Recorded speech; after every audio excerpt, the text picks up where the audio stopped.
Hi, it's Donald Davidoff, co-founder and CEO of Real Estate Business Analytics, here for another episode of The People Behind the Performance, where I sit down with key leaders and disruptors to dive into what's really driving the real estate industry's success, the role data plays in it, and tell the stories of the people behind it all. I'm here today with my good friend and colleague, Kim Duty, who's the Senior Vice President of Public Affairs and Industry Initiatives for NMHC. At NMHC, Kim has lead responsibility for developing and implementing a comprehensive strategic communications program for the council and for directing the association's industry, innovation, and technology initiative. She oversees three broad initiatives: NMHC's member information and content strategy, including digital web communications, public affairs, and public relations. She also does special industry initiatives. Most importantly, the association's work to create an ecosystem that encourages industry innovation in areas such as prop tech, fintech, and construction tech. Prior to joining NMHC, Kim served as Assistant Director of the National Association of Home Builders Multifamily Council, where she managed the council's legislative and regulatory issues and directed the group's communications and public relations program. That's a mouthful, but welcome, and let's dive right in. So, as you think about the state of the industry today, what's on your mind? Affordability. It's the number one issue. I think it's the number one existential threat to the industry, quite frankly. And obviously, you know, the lead outcome is rent control. And you know, when we start seeing cities in the Midwest adopt the most onerous rent control that we've ever seen, we know that the lack of affordability is really, I think it's the bullseye on the industry right now. Yeah, it's interesting. And that really relates to, I mean, just recently there was a 60 Minutes piece on the housing sector and rising rents. What was, you know, it seemed more balanced than most things, but what was kind of your reaction to that? I think that's exactly right. And we pushed it out on social media because at the end of the day, it's a lack of supply. And you know, it's interesting, Donald, you've been in this industry for a long time too. And when all the REITs were formed, the central investment thesis was barriers to entry markets, right? So they didn't necessarily want us to go down there and break down the silos to open the floodgates to more housing production. And now there's such a shortage that I think across the board, the entire industry is in the frame of mind of saying, remove the zoning barriers, reduce the regulation. We need to build more. There's just, you know, when I look back, I think this is the failure of 3 decades or more of housing policy, or the failure to have a housing policy. And it's a little bit like us as an industry saying, you gave us this pricing power. Yeah. We've asked you for 30 years not to give us this pricing power. And by restricting development, that's exactly what you've done. Yeah, and I mean, I don't want to whine about it, but I can't help but think of, I remember the 2008, 2009, right, the Great Recession, driven by the banks.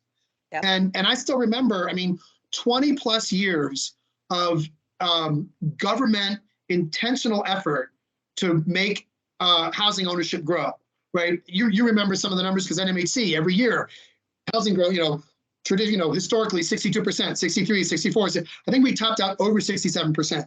Right? Yeah. And the government was doing it, Congress was doing it very intentionally.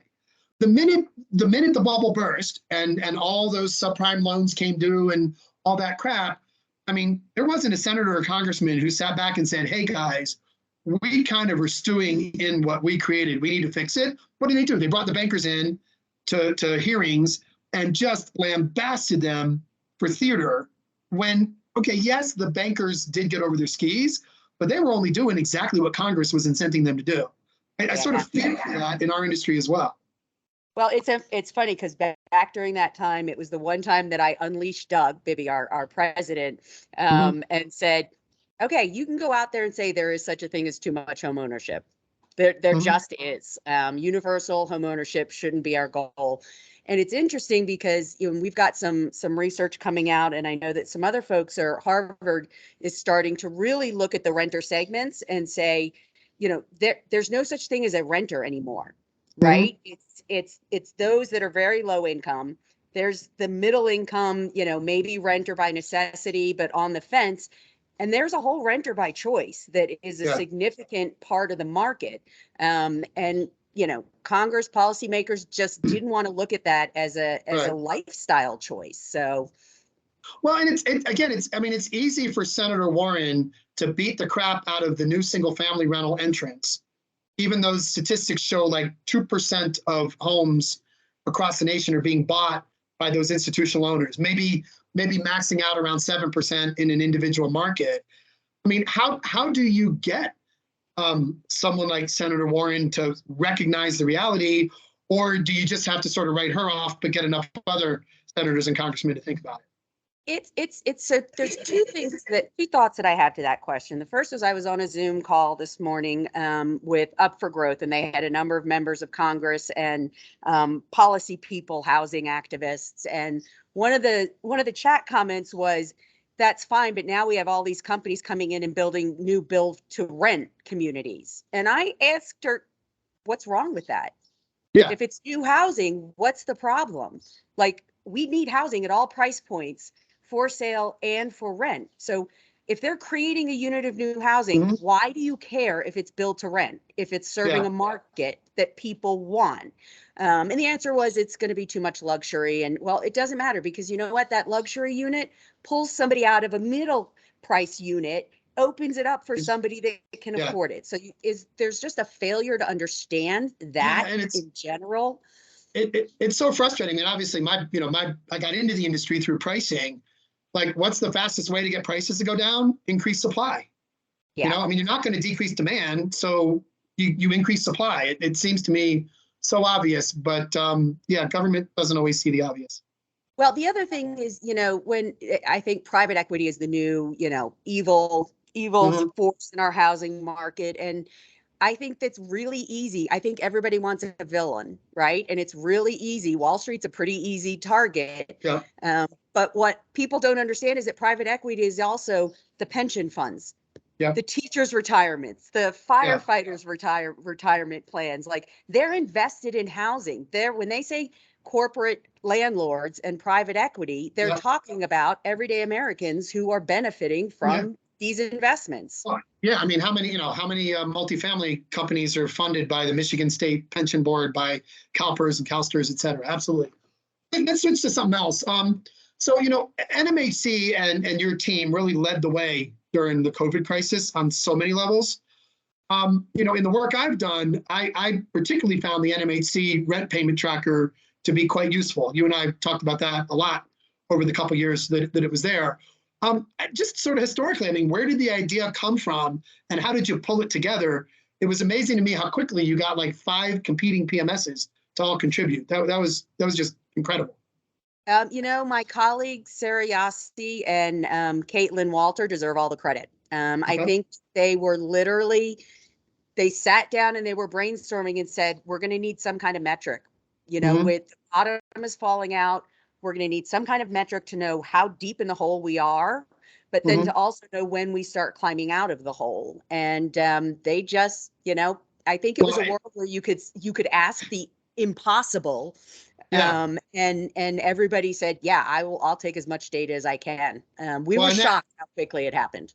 Yeah. And it was so useful because, I remember even talking in the early days that in terms of some of the federal lobbying that NMHC wanted to do, the numbers actually weren't so bad. So it kind of hurt the lobbying. But I know from my consulting work and from talking to a lot of other people, it did a wonderful job of talking people in the industry off the ledge. So I think without that tracker, individuals would have made decisions that they thought were smart to protect themselves, but would have been really colossally dumb. And that tracker just helped keep people like in tune with the reality and making much more sober and better decisions.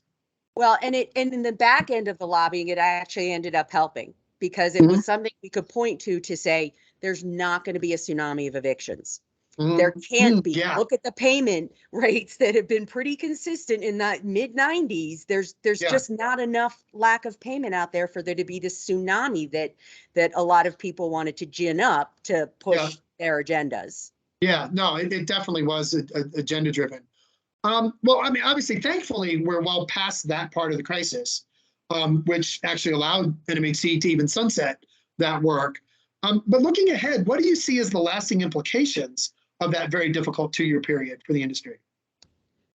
That's a good question. I think I think we don't know yet. You know what I mean? I think there was a tendency, and Doug was, he kept reminding me, everybody started freaking out. The cities are going to die. They're going to be hollowed out. People are never going to come back to work. And, he's like, we were there for 9/11. They said nobody will ever build a high rise again. And of course they do. I think, and I think kind of midway through the pandemic, I wondered how much of this stuff would become permanent in terms of how we live and how we work. And I think I don't necessarily see everybody back 5 days a week in an office. I think flexibility is probably the biggest lasting impact. And that definitely has, implications for operators, what you build, how you staff it, what the costs to run it are. You're going to have higher usage. But I don't think you're going to have that whole 30% of our workforce is remote from somewhere else. I think the reversion to mean is too strong. And I say that, Donald, you were there when we did the annual meeting, the last June, and everybody it was right before pre-vax, hot vax summer. And so, but we had been asking ourselves as people, will we shake hands again? People are hugging with 2 minutes. I'm like, this change is not lasting forever. Right. I will tell you, I mean, in the first month or two, when people were talking about folks will never shake hands again, I went, I'm sorry, hundreds of years of Western culture, that's not going to get wiped out. I was never a believer that we stop shaking hands, stop hugging, et cetera. I can't remember if it was Peter Linneman I heard it from or whoever, but very early on, I borrowed the phrase, don't bet against New York. Right? Like, I can't tell you if it's 1 year, 3 years, or 10 years, but, my formative years were back when New York was the crime-ridden capital of the world, and everybody thought it was going to become Detroit. And look at what it became. So I'm very much in the camp of, don't bet on New York. It might take a year longer than you think, or 10 years longer, but long-term, like New York, the power of people coming together, what that creates culturally, what that creates from a brain capacity for the economy, New York, San Francisco, et cetera, they're going to come out of it fine in the long run. Well, I also think the other impact of the pandemic was kind of a tech accelerator. Right? Those firms that were kind of forward thinking already, whether that was with the AI chatbots, the self-touring, having internal support systems like Teams, they found themselves in a much better position. I think you got, 3 to 5 years worth of technology adoption pushed through in those 24 months. And I think that it is playing into forces that were already underway before the pandemic, but that whole sense of, the exciting and interesting things that UDR and Avalon Bay are doing about, automating the self-serve property and centralizing operations. And I think the pandemic gave some inspiration to, push that envelope even further. Do you think so? I remember in the first year talking about this, where people thought that not only was it amazing how fast it happened, but maybe that would get us out of the doldrums of taking so long to do technology, and we would continue to go faster. I'm curious your opinion on that. I actually have a very strong opinion, but might be contrarian. No, I think that there's a few things going on, right? Like, a lot of these companies are drinking from the fire hose with all of the startups that are out there and all of the promising new technology. And so that can cause a slowness to adapt and adopt. But I think, look, we're a conservative industry. And when startups ask me, why are we conservative? And I answer this mostly in construction tech. Because it's really not broken for them. Right? They're making their returns. The properties are operating. That, it's not like there's a huge problem they're trying to solve. And it's the same in construction. It's risky too, right? Like, even if you go down to the job level, like you're going to be the CFO that recommends a new operating platform. If that doesn't go well, right, that's career ending.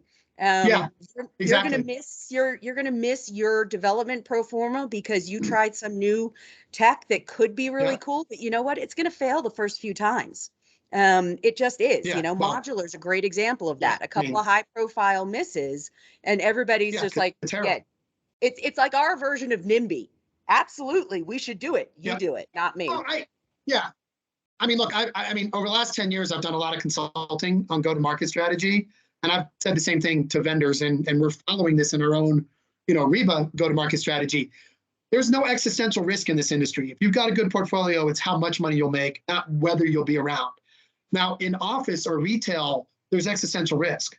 Okay. When there's no existential risk, to your point, I say yes. If it doesn't work, I might lose my job. I say no. How does anybody ever know we could have made more money? So that is the biggest challenge with tech innovation. And so, come back a year or two from now, judge me on this. I put a stake in the sand early on. We're going to go right back to the same pace of adoption afterwards as we had before, because that asymmetry of risk will return or has returned.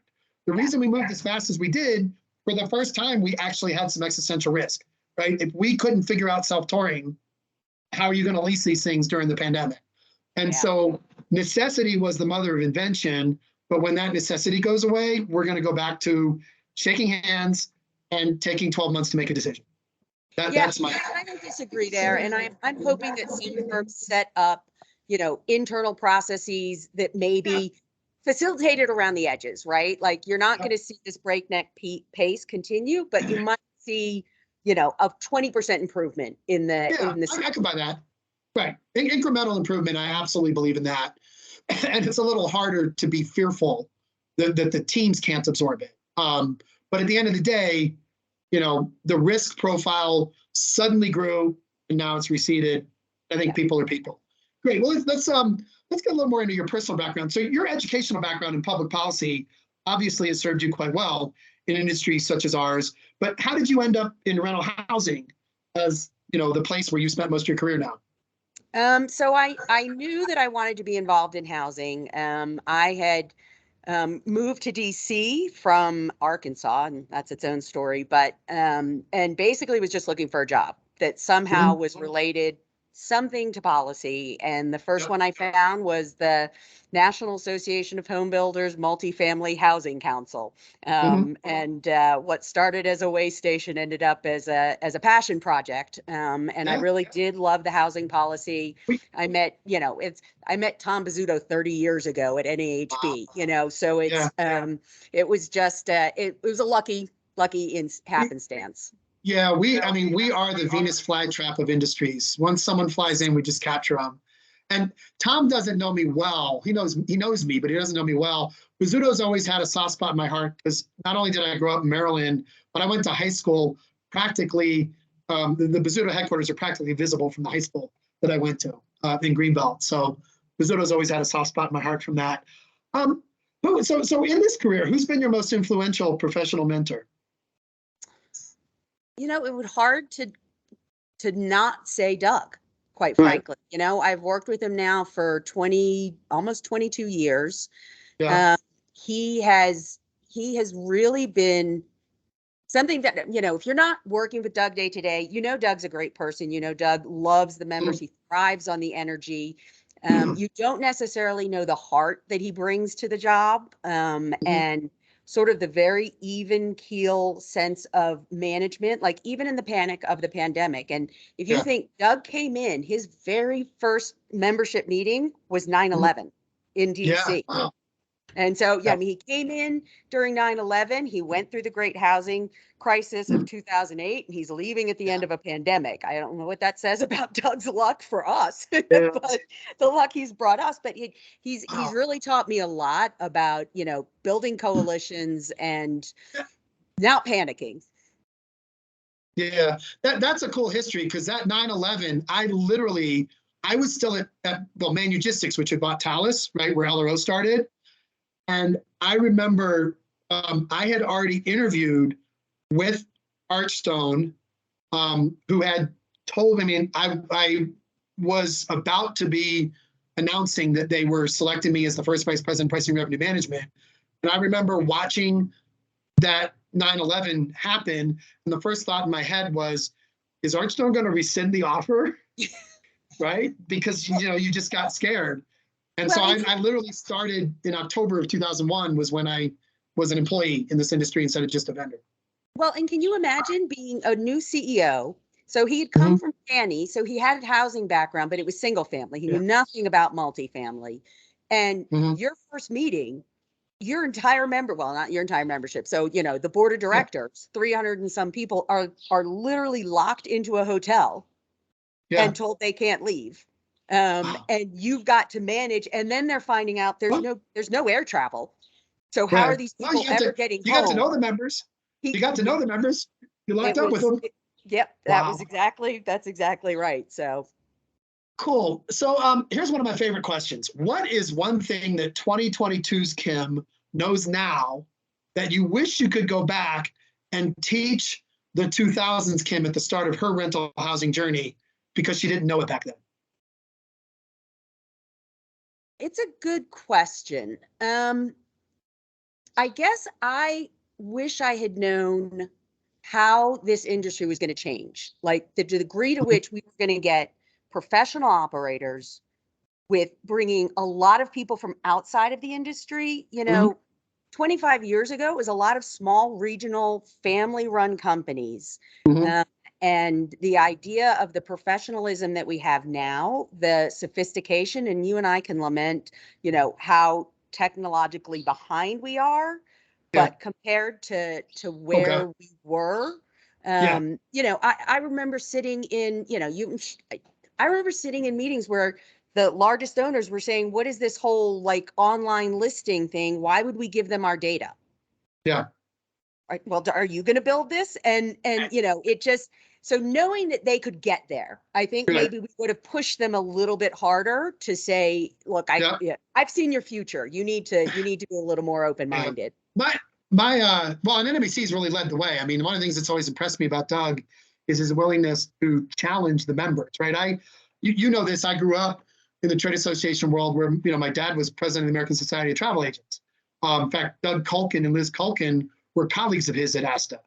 And I know how political that can be. So when I've seen Doug bring Jaja Jackson in to talk about short-term rentals, or, when Dave Cardwell, brought me in to talk about pricing revenue management when everybody other than Scott Sellers thought, there was no way it would work.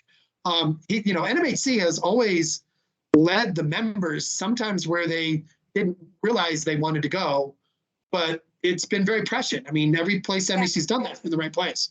I think that's why I say Doug is the mentor, right? I mean, it's a tough role to be in. And I remember publishing our first white paper on online listings. And, at that point there were paper. Everybody was in the little paper magazine marketing their apartments, and those paper providers were sponsors. And, they said, stop talking about that.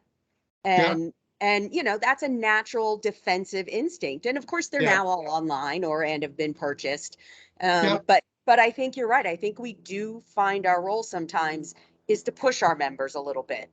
Yeah, no, I mean, I'm really grateful that there's an organization willing to do that, because, most trade associations follow their members, don't always lead them. Yeah. So let's turn a little bit. I mean, we sort of touched around data, and obviously, REBA's all about data. How do you see the maturity of data and data-driven decision-making in the rental housing industry? Kind of where are we versus where we need to go? I don't feel like I have a lot of great expertise on that. I feel like, there's been a discussion of big data for years without there being big data. And I think, if I look at it from like the NMHC perspective, I think there is now so much data out there. I'm trying to figure out how we as a trade association benefit from, the REBAs and the data that you're collecting, the real pages, the cherries, that what are the applications that we could be using? Because, we're sort of, okay, we're a trade association. We're not making data-driven decisions necessarily to the extent that we could. And so, but I do see the industry, you would know this better than me, but I do feel like data is the new gold or oil or whatever you want to call it. I don't know that they've figured out how to really capture it and what to do with it yet. Not all. Some have. It's interesting to me because you're right. I mean, big data was thrown around as a buzzword for so long. We don't have. I mean, I've said for years we don't have big data. Yeah. There's actually a Harvard Business Review article from I want to say it's even like 2000 or 2014, 13 or 14. That literally was titled something like, you don't need big data, you need to master small data. Like, let's master our small data and actually make better decisions based on that, which is certainly the mission that we're on at REBA. And my God, if we could just get that right, like, okay, big data, if it ever exists in our industry, we'll deal with that later on. Like, let's get our small data right. When we still have 4 reports that have 5 different occupancy numbers, we have a small data problem. Well, and I think that's to your point, Donald, of like, not, don't swing for the fences, swing, go for first base, right? Yeah. Like, you're just. Yeah. Moneyball, just don't make an out, right? Yeah. I mean, that's the whole thing of Moneyball was just don't make an out and you'll be better than if you're trying to do too much. Now that's really good advice. What do you see as the future of the industry over the next 5 to 10 years? We are going through an interesting transition post-COVID. NMHC is going through it, or is about to go through a transition post Doug Bibby. I can't even imagine NMHC without Doug Bibby. He's been there from the day I joined the industry. So what do you see as that future 5 to 10 years from now? Well, first on the Doug thing, it's funny because I was there when Jonathan Kempner was running the organization, and he announced his departure, and the industry was aghast. What NMHC, can it live without Jonathan Kempner? Can it exist without him? And I think Doug, the difference in the organization between when he started and now is just phenomenally improved. But I think he laid a good groundwork. Where does the industry go? So I was thinking about that question, and this is one of those, I might not have a whole lot of people that agree with me statements, but I think back to one of the first interviews I did was with Dick Michaud, who at the time was the CEO of Avalon, which then became Avalon Bay. And he talked about 2 things that people thought he was nuts to talk about. One was branding, and you can't possibly brand an apartment company. Nobody will ever know the name Avalon Bay or Forest Cities or, any of the Campton, et cetera. The other was becoming a customer-centric organization, which was definitely not the mentality. I feel like at that point it was, the asset is the asset. You're lucky I let you live in it. Don't break it. Here's the rules. If I can, before you go to where you're going, I just got to break in for a moment. So the very first NAREIT I went to, Dick Michaud was on a panel. So was, I'm blanking on the name of the guy who was the CEO of Bay at the time. I remember coming back to Talus, where we thought we were just going to knock it out of the park. This is like 2000. We were going to knock it, maybe 2001. No, it's been 2000. We were going to knock it out of the park with revenue management. And I came back and I said, guys, 2 things against us. One is, this is a balance sheet industry. Operations is what happens in between doing sales. Customers are this necessary evil in between buying and selling. And the other thing, because back then, everybody was talking, if you remember Broadband Now, right? Everybody was talking about investments. And I came back and said, guys, nobody in this industry has ever written a 6-figure check to buy technology. They've written 6-figure checks to invest in technology, right, where they're going to get something on the outside. But these guys are such deal guys. They're like, the concept of buying technology is foreign to them, and it's going to take a while. And sure enough, I mean, the 6th LRO user was 2006, 6 years later. So very interesting. But I'll let you go back to sort of where you think it's going then. Well, so I wonder whether the thing goes all the way from being customer centric to the customer really is the asset, right? Like, you've captured a consumer in your building. They buy and consume a lot of services, a lot of products. Like, you can bring, if you can be the conduit to get them there, you're now, you're, I don't want to say space as a service company, but I feel like the customer is there. And if our industry can really embrace, we are here for you.